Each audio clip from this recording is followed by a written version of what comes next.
जय हिंद दोस्तों। मैं सूरज कुमार गुप्ता लगभग पिछले 25 वर्ष की उम्र तक पहुंच चुका हूं और इस प्रोफेशन के दौरान कहीं न कहीं काफ़ी कुछ सीखने का अवसर मिला और आज वही सारी चीज़ें आप सभी के साथ वर्तमान आवश्यकताओं को देखते हुए साझा करने की कोशिश कर रहा हूँ।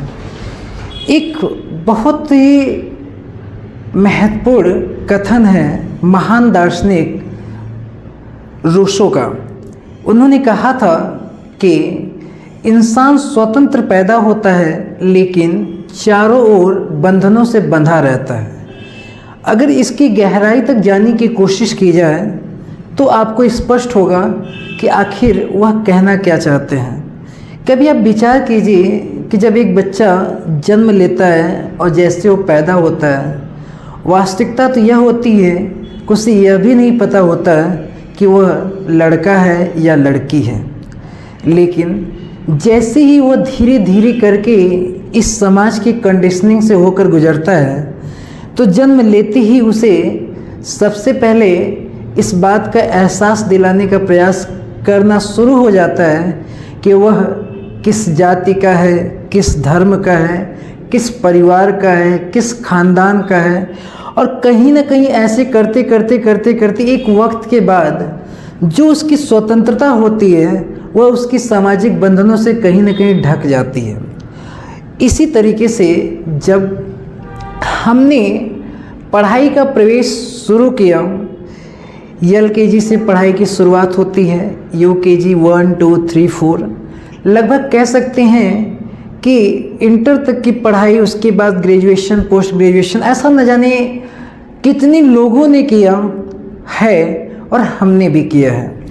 लेकिन करने के बाद आज जैसे जैसे उम्र के बढ़ते हुए पड़ाव पर गुजरना हो रहा है, ऐसे एहसास हो रहा है कि हमने पढ़ाई के एग्ज़ाम्स को तो पास कर लिया, परीक्षा तो पास कर लिया, लेकिन जब ये ज़िंदगी का इम्तहान होना शुरू हुआ है, इसमें प्रतिदिन कभी उतार, कभी चढ़ाव, कभी सुख, कभी दुख, कभी समस्याएं ऐसे घिरी पड़ी रहती हैं कि लगता है कि शायद इसकी परीक्षा पास करना बड़ा मुश्किल है। और दुख तो तब होता है जब इसी एग्ज़ाम में फेल होते हुए हमारे ही जैसे लोग नज़र आते हैं। आप सभी लोग इसी समाज में हैं, इसी दुनिया में हैं, अपने ही आसपास लोगों को देख रहे होंगे और अपने ही आसपास देखने के साथ साथ आज के समय सोशल मीडिया का ज़माना है। इसमें न जाने कितनी सारी चीज़ें हमें लगातार देखने को मिल रही हैं। जैसे कि मैं हाल ही के 1-2 वर्षों की कुछ घटनाओं में, जिसको हमने पेपर के माध्यम से या तो सोशल मीडिया प्लेटफॉर्म के माध्यम से देखा और जिसने काफ़ी अंदर तक मुझे झकझोर दिया और हमारे पुराने ही निर्णयों को बदलने पर मजबूर कर दिया, जिसके पीछे हम भागा करते थे कि हमें लाइफ में यह मुकाम हासिल करना है, हमें यह बनना है, खूब पैसा कमाना है। ऐसी बहुत सारी चीज़ें हमारी भी हैं, ऐसे न आपकी भी होंगी, ऐसे न जाने कितने लोगों की होंगी। लेकिन तब इस बात से लेकर के पर्दा उठता हुआ नज़र आया कि जब देखा कि उसी मुकाम पे पहुँचे हुए लोग अपनी ज़िंदगी की जंग से हारते हुए नज़र आ रहे हैं। एक घटना है 2022 के बिहार के रहने वाले दीनदयाल, जो कि एक फ्लाइंग ऑफिसर थे और साथ ही साथ उनके साथ रहने वाले जिन्होंने उनसे प्रेम किया था, रेनू तनवर करके थी, दिल्ली के। ये दोनों राजस्थान में रहा करते थे और इनका आपसी प्रेम हुआ, शादी हुई।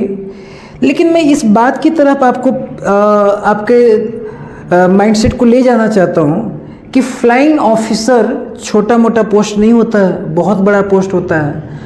और कैप्टन, पुलिस में कैप्टन होना, अच्छे लेवल पे रैंकिंग पे आना छोटा मोटा पोस्ट नहीं होता, बहुत बड़ा पोस्ट होता है।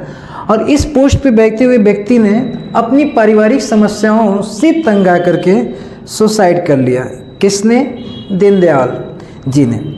और उसी के कुछ दिन के बाद ही ये घटना आती है कि उनकी पत्नी जो रेणु तंवर थी, जो कि दिल्ली में एक गेस्ट हाउस में जाती हैं और उसी सदमे में आकर के पंखी में लटक कर अपनी जान दे देती हैं। तो कहने का केवल हमारा आशय इतना है कि आखिर उन्होंने भी अच्छी खासी पढ़ाई की है, अच्छे से कंपटीशन को ब्रेक डाउन किया है और वहाँ पे सफल होकर पहुँचे हैं, लेकिन उसके बाद वह अपनी मुश्किलों को, अपनी चुनौतियों को शायद एक दूसरे के साथ साझा न कर सके हैं और अंत में उन्हें अपनी ज़िंदगी से जंग को हारना पड़ा है। इसी तरीके से एक और भी स्टोरी है जो कि हाल फिलहाल में हमने सुना होगा कि एक श्रीनिवास जो कि आईआईटी के through pass engineer, civil engineer थे और मुंबई में बना अटल सेतु है, अटल सेतु पे वह अपना कार लेकर जाते हैं और इंजीनियर हैं। और कार ले जाने के बाद उस व्यक्ति ने कार पर चढ़ते हैं, यानी वह व्यक्ति कार पे चढ़ता है और कार से सीधी नदी में कूद जाता है उस ब्रिज से और वह सुसाइड कर लेता है। फिर मुझे सोचने पे यह घटना भी बड़ा मजबूर कर देती है। उसका 4 साल का बेटा था और एक पत्नी थी। तो मैंने सोचा कि यार आखिर वह इंजीनियर हैं, कार भी उनके पास है, अच्छे खासे पैसा भी होगा, गाड़ी भी होगा, सब कुछ उनके पास होगा, लेकिन तत्काल में उनके मन में ऐसी क्या विचार आई होगी, किस तरीके से वह तंग हो चुके होंगे, शायद अपनी बातों को किसी से नहीं कह पा रहे होंगे या तो कोई उनके साथ नहीं रहा होगा। ऐसी स्थिति में आकर के उस व्यक्ति को अपने आप को, जो कि इतनी कीमती ज़िंदगी होती है, उसको गंवाने तक के स्थान पे पहुंच जाते हैं। वह भी एक इंजीनियर थे। और हाल फिलहाल की घटनाओं में, जो कि महीने 2 महीने के क्रम में आपने सुना ही होगा कि बेंगलोर के आईआईटी इंजीनियर अतुल सुभाष, जो अपनी पारिवारिक स्थिति से तंग आकर के उन्होंने लगभग 1.5 घंटे का वीडियो बनाया और कई पेज के सुसाइड नोट्स भी लिखे। उस सुसाइड नोट्स तक तो हमारी पहुंच नहीं बन पाई, लेकिन उस 1.5 घंटे के वीडियो को तो ज़रूर हमने देखा और आप सभी लोगों ने भी देखा ही होगा। उसको जब सुना और सुन करके कई सारी चीज़ दिल को दहलाने वाली घटना नज़र आई और उस व्यक्ति ने भी सुसाइड किया और कई सारे सिस्टम पे सवाल उठाते हुए उन्होंने अपनी बात रखी है और समाज, परिवार, पति, पत्नी, बच्चे जैसे ऐसे कई सारी संभावनाओं को देखते हुए उन्होंने अपनी बात रखी और वह भी ज़िंदगी की जंग हार गए। ऐसे न जाने कितनी स्टोरियां हैं जिसको हम सुने, समझें और देखें, लेकिन इसको हम कुछ दिन के लिए देखते हैं, सुनते हैं, समझते हैं और उसके बाद भूल जाते हैं। लेकिन शायद यह समझ नहीं पाते हैं कि हो सकता है इस कहानी में कभी हमारा भी किरदार ऐसा ना हो जाए, क्योंकि जहाँ हम पहुँचना चाहते हैं, जो हम करना चाहते हैं, या तो अगर हमारे अभिभावक लोग हैं, जो पेरेंट्स हैं, वह अपने बच्चों को जिस स्तर पे पहुंचाना चाहते हैं, क्या पता उसी स्थान पे पहुंचकर उनके साथ कैसी घटना घट जाए। ये तो एक पक्ष मैंने बताया जो ज़िंदगी से हार करके लोग अपनी दुनिया से कितनी कट जा रहे हैं। इसी तरीके से आप अपने बच्चों पे कभी विचार कीजिए कि लड़कियां हैं, उन्हें आप डॉक्टर, इंजीनियर बना करके अच्छे स्तर तक पहुंचाने का प्रयास करते हैं। बच्चे हैं, उन्हें पढ़ाते हैं, लिखाते हैं, लेकिन संस्कार जैसी चीज़ों पे आज हमारा फोकस ख़त्म हो चुका है। जब कोलकाता में मेडिकल कॉलेज में रेप की घटना घटी थी और वह उस व्यक्ति की हत्या हुई थी, कह सकते हैं रेप की घटना के बाद उस लड़की की हत्या कर दी गई थी और उसके लिए कितना देश में न जाने कितनी रैलियां निकली, कैंडल मार्च निकला। धीरे धीरे करके अभी हाल ही में उस गुनहगार के लिए कोर्ट के माध्यम से फैसला भी आया और उसे जीवन पर्यंत आजीवन कारावास दे दिया गया। लेकिन उस लड़की की ज़िंदगी को तो छीन लिया गया उस व्यक्ति के माध्यम से, लेकिन हमारे कोर्ट ने उसे आजीवन कारावास की सज़ा सुनाई है। लेकिन उस लड़की के पेरेंट्स और सोसाइटी की मांग थी कि उसके साथ भी वही किया जाए जो उसने उस लड़की के साथ किया था। तो मैं सोचता हूँ कि आज की जो हमारी लड़कियाँ हैं, जो पढ़ाई लिखाई कर रही हैं, जो हमारे बच्चे हैं जिनको आप सभी लोग साथ देते हैं, पढ़ाते हैं, सिखाते हैं, उन्हें भी दूर आप कॉलेज में भेजते हैं, उन्हें भी दूर हॉस्टल में भेजते हैं। क्या पता कौन व्यक्ति कैसा है, उनके साथ क्या स्थिति आ जाए। इसलिए इस दयनीय स्थिति में हमें ऐसा लगता है कि शायद आज जो बेहोशी की दुनिया में हम सभी लोग जी रहे हैं और सबसे बड़ा बेहोश बनाने वाली चीज़ हमारे सामने है, हमारे पास मोबाइल है। कहते हैं नशा शराब में होती तो नाचती बोतल, ये बहुत पुरानी कहावत है और गाने में भी दिया हुआ है। लेकिन मुझे ऐसा लगता है कि वह शराबी जो भी व्यक्ति होता है वह तो कुछ पल के लिए नशे में रहता है और सुबह उठते ही उसका नशा खत्म हो जाता है। लेकिन हम सभी लोग बेहोशी के नशे में चूर चूर हो चुके हैं और हमें इस बात का एहसास नहीं हो रहा कि हमारे वर्तमान परिस्थितियाँ कैसी चल रही हैं। और जब मैं देखता हूँ कि पिछले 8 सालों से इस कोचिंग की दुनिया में हूँ और यहाँ पे न जाने कितने टीचर्स पढ़ाने के लिए आए, न जाने कितने बच्चे पढ़ कर के यहाँ से गए और न जाने कितने पेरेंट्स के साथ हमारी कनेक्टिविटी बनी 8 साल के सफ़र के दौरान। और ऐसा नहीं है कि हमारी उम्र बहुत बड़ी है जिससे मैं कहूँ कि बहुत पुरानी अनुभव है। ये कह सकता हूँ कि छोटे से ही इस अनुभव की दुनिया में प्रवेश हो चुका था, इसलिए बहुत लंबा प्रयास होता है। और अक्सर एक बात कही जाती है कि अनुभव इंसान को बूढ़ा बना देता है और अक्सर बूढ़ा व्यक्ति अनुभवी हो ही जाता है। तो शायद अनुभव से ही इंसान थोड़ी सी गंभीरता की दुनिया में चला जाता है और यही हमारे साथ भी होता है। तो कहने का ऐसा है कि इतने सारे लोगों का जब जुड़ाव हुआ और आज भी जब कई सारे पेरेंट्स से मेरी बात होती है तो एक ही बात सुनने में आता है कि बच्चों का जो भविष्य है वह किधर जाएगा। वो बच्चे पढ़ाई नहीं करते, मोबाइल में लगे रहते हैं। संस्कार नाम की कोई चीज़ नहीं है जिससे वो कभी टीचर्स या पेरेंट्स को सेटिस्फाइड कर सकें। आज का समय तो ऐसा है कि बच्चे टीचर्स को देखते उसके सामने से निकल जाएंगे, लेकिन वह कौन और आप कौन उसे पता ही नहीं चलेगा। और मुझे ऐसा लगता है कि कभी कभी जब ऐसी बातों को सुनने का मौका मिलता है कि एक समय था कि बच्चे अपने पेरेंट्स या टीचर से डरा करते थे और आज सिस्टम इस तरीके से बदल चुका है, दुनिया इस तरीके से बदल चुकी है कि अभिभावक और टीचर्स बच्चों से डरते हैं कि कहीं उनके साथ ऐसा कुछ सलूक न हो जाए, ऐसे कुछ विचार न हो जाए, ऐसे कुछ बातें न हो जाए कि वो उनके खिलाफ ही अगेंस्ट न खड़ा हो जाए।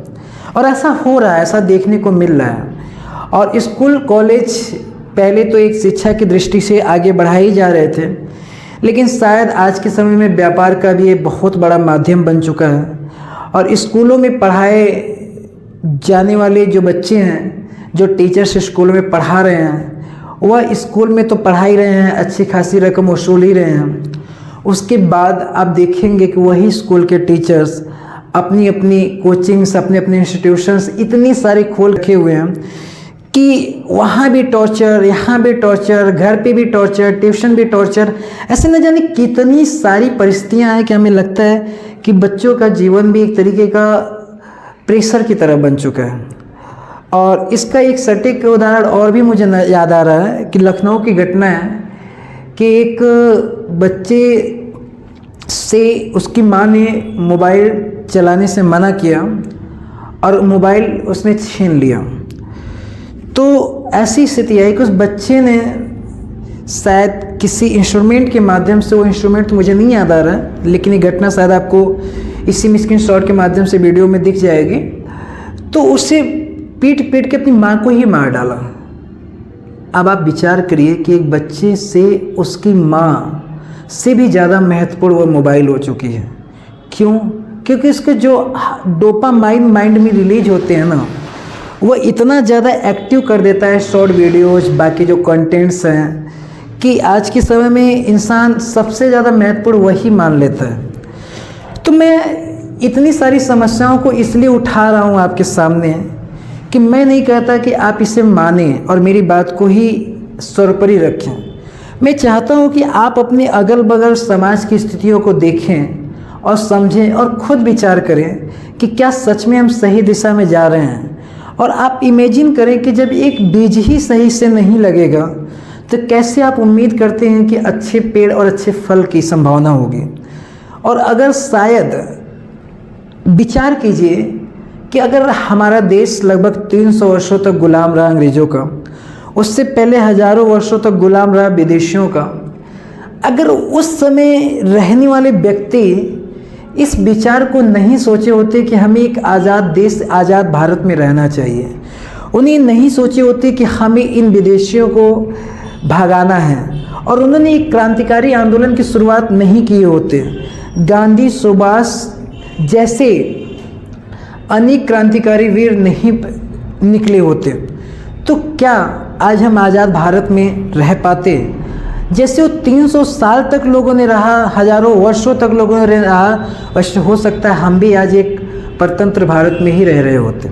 लेकिन उन्होंने उस बीज को डाला, अपने विचारों में मानसिकता को लाया और लगातार कुछ न कुछ करने का प्रयास किया, और आज एक परिणाम है कि हम स्वतंत्र भारत में रह रहे हैं और हम रिपब्लिक डे, इंडिपेंडेंस डे, ऐसे न जाने कितने सेलिब्रेशन करते रहते हैं।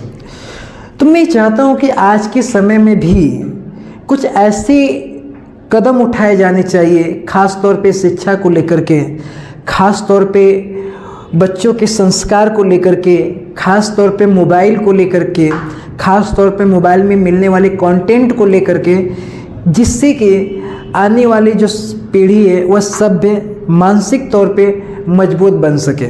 और अगर ऐसा हो जाएगा तो ना ही कभी अभिभावकों को बच्चों को पढ़ने के लिए दबाव डालना पड़ेगा, ना ही कभी बच्चों को अपने अभिभावकों से परेशान होना पड़ेगा।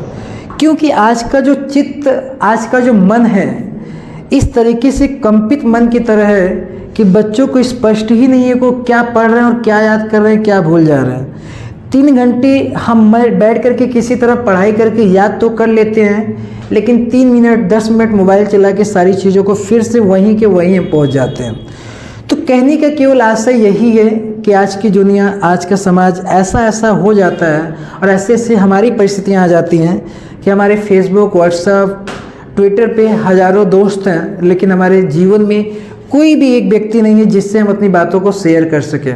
और जब शेयर नहीं कर पाते हैं तो उसी का परिणाम होता है कि आज के समय में जो अनेक ऐसी घटनाओं को देखने का मौका मिल रहा है जो कि वास्तव में प्रत्याशित नहीं होती हैं। तो बात यही है कि कभी कभी हमारे जीवन में ऐसी स्थिति आती है कि हम एकदम अकेले से हो जाते हैं। इस स्थिति में हमें चाहिए कि कोई ना कोई हमारे साथ होना चाहिए। एक छोटी सी स्टोरी बता करके अपनी बात को मैं लास्ट तक लेकर पहुंचा रहा हूं। फिर उसके बाद ऐसे कई सारे गंभीर मुद्दों पे मैं आपसे इसी प्लेटफॉर्म पे बात करता रहूँगा, क्योंकि मेरी काफ़ी दिनों से काफ़ी सोच है कि जिसमें मैं आपसे बात रखूँ। तो एक स्टोरी है जिसमें कि एक अमेरिकी तैराक अनीता अलेक्जेरिया करके हैं, जो कि पानी में स्विमिंग तैराक हैं। और एक वक्त के बाद एक इंटरनेशनल गेम चल रहा था स्विमिंग का। वह सभी दर्शक, साथ ही साथ सभी कोच भी वहाँ पे थे, और पानी में सभी लोग कूदते हैं ताकि कि कंपटीशन को आगे बढ़ाया जा सके। उसी में अनीता भी प्रवेश करती हैं स्विमिंग के लिए। एक वक्त के बाद क्या होता है, उसकी एक टाइमिंग फिक्स होती है, 1 मिनट 1.5 मिनट के बाद पानी से बाहर निकल जाना। लेकिन जो जितना देर तक रहता है शायद वो कंपटीशन जीत जाता है, और जितना जल्दी से पार कर लेता है वो कंपटीशन जीत जाता है। लेकिन बात ऐसा होता है कि समय से थोड़ा अधिक समय तक, जितनी आवश्यकता उससे अधिक देर तक अनीता उसी पानी में ही रहती हैं, और जिसके कारण सभी को लगता है कि वो काफ़ी देर तक अंदर है। इसका मतलब वो कंपटीशन जीतेंगे, और सारे दर्शक तालियां बजा रहे होते हैं, हंस रहे होते हैं और सीटियां बज रही होती हैं। लेकिन उनकी जो कोच रहती हैं, उनका नाम अलेक्जेरिया है, और उन्हें इस बात का एहसास हो जाता है कि इतनी देर तक पानी में रुकने का कोई औचित्य नहीं बनता है, शायद कुछ न कुछ तो गड़बड़ है। और बिना किसी की परवाह किए वो सीधे पानी में कूद जाती है इंटरनेशनल गेम के दौरान भी, और पानी में जाकर के उस अनीता अल्वारेज को देखती हैं तो वहाँ पे उस पानी में वो बेहोश पड़ी रहती है। फिर उन्हें बाहर निकाल कर वो लाती हैं, और इसके बाद तत्काल में उनका इलाज होता है, और एक वक्त के बाद उन्हें होश आ जाता है और सही हो जाते हैं। तो कहने का मेरा केवल आशय यह है कि उस ऑडिटोरियम में जितने भी हजारों लाखों लोग बैठे थे, उन्हें ये लग रहा था कि सामने वाला व्यक्ति काफ़ी देर तक अंदर है, इसका मतलब यह है कि वह कंपटीशन कौन लेकर के आगे तैयारी में लगा हुआ है या जीतने वाला है। लेकिन उनके दिल के करीब जो उनकी कोच थी, उनकी जो कैप्टन थी, उन्होंने इस बात को समझा और बेफिक्र की उन्हें कूदी और उन्हें उठाकर लेकर चली आई। अगर उन्होंने उस वक्त उनकी भावनाओं को, उस फीलिंग को न समझा होता तो शायद उसी पानी में ही वह अपनी अंतिम सांसें गिन रही होती अनीता, और शायद हम लोग को इस दुनिया में वो नहीं रही होती। इसी तरह हमारे जीवन में भी ऐसे बहुत सारे क्षण आते हैं जब हम एकदम बेहोशी की स्थिति में आ जाते हैं, हम कुछ नहीं कर पाते, एकदम मजबूर हो जाते हैं। और इसी का घटनाक्रम है कि आज के समय लोग ऐसे कदम को जीवन में उठा ले रहे हैं कि जो कि औचित्य से बहुत बाहर है। लेकिन इस स्थिति को समझने के लिए हमारे जीवन में भी शायद ऐसा कोई कोच होना चाहिए जो हमारी मुश्किलों को बिना बताए ही समझ जाए और हमारी भावनाओं को अच्छे से मैनेज कर सके और हमें उस स्थिति से बाहर निकाल सके। वो हमारे अभिभावक के रूप में, हमारे माँ बाप के रूप में, हमारे भाई के रूप में, हमारे बहन के रूप में, हमारे शिक्षक के रूप में, ऐसे न जाने कितने रिश्ते होते हैं, उसमें कोई ना कोई होना चाहिए। और यदि नहीं है तो मैं आपसे कहता हूं कि ऐसे रिश्तों को आप समझिए और ढूंढिए जो व्यक्ति आपकी भावनाओं को बिना शब्दों में बयां किए समझ सकता है। और यदि आप ऐसा करते हैं तो शायद अपनी आप को काफ़ी रिलैक्स मोड में ला पाएंगे। Thank you so much. आगे हमारी और भी बात होगी। आज के लिए